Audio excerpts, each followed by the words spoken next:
আমরা আমাদের পেটের দাবিতে আমরা রাস্তায় নেমেছি। এই সরকার আমাদেরকে বোমা নিক্ষেপ করবে কেন? আমাদেরকে কেন বাড়ি মারবে? কেন বলবে এরাই ফ্যাসিস্ট?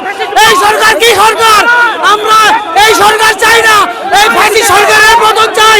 হ্যাঁ, দুনিয়ার আমাদের পে স্কেলের দাবিতে পে স্কেল চাই। পে স্কেল দাবিতে আমরা সবাই মরতে আছি রাস্তাতে। কোনোভাবে এই আন্দোলন সেনাবাহিনীর পুলিশ বাহিনীর বেস্কেল না, আজকে সমগ্র দেশের বেস্কেল।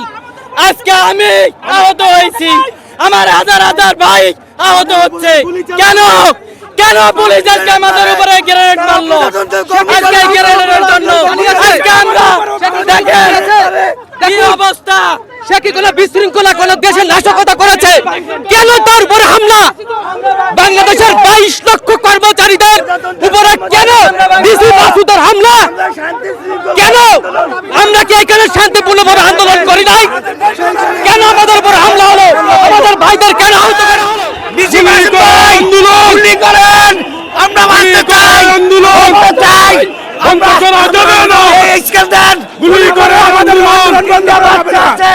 এরকম ভর্তি করে যারা কর্মচারীরা করা যাবে না, আমাদের যাবে না, এই বেতন হয় না, সেটা আদায় করে ঘরে ফিরবো ইনশাআল্লাহ। আমরা সেই প্রতিজ্ঞাবদ্ধ হয়ে মাঠে নেমেছি। আমরা এই প্রতিজ্ঞাবদ্ধ হয়ে আমাদের এই নবম পে স্কেল দাবি আদায় করেই আমরা আমাদের ঘরে ফিরবো।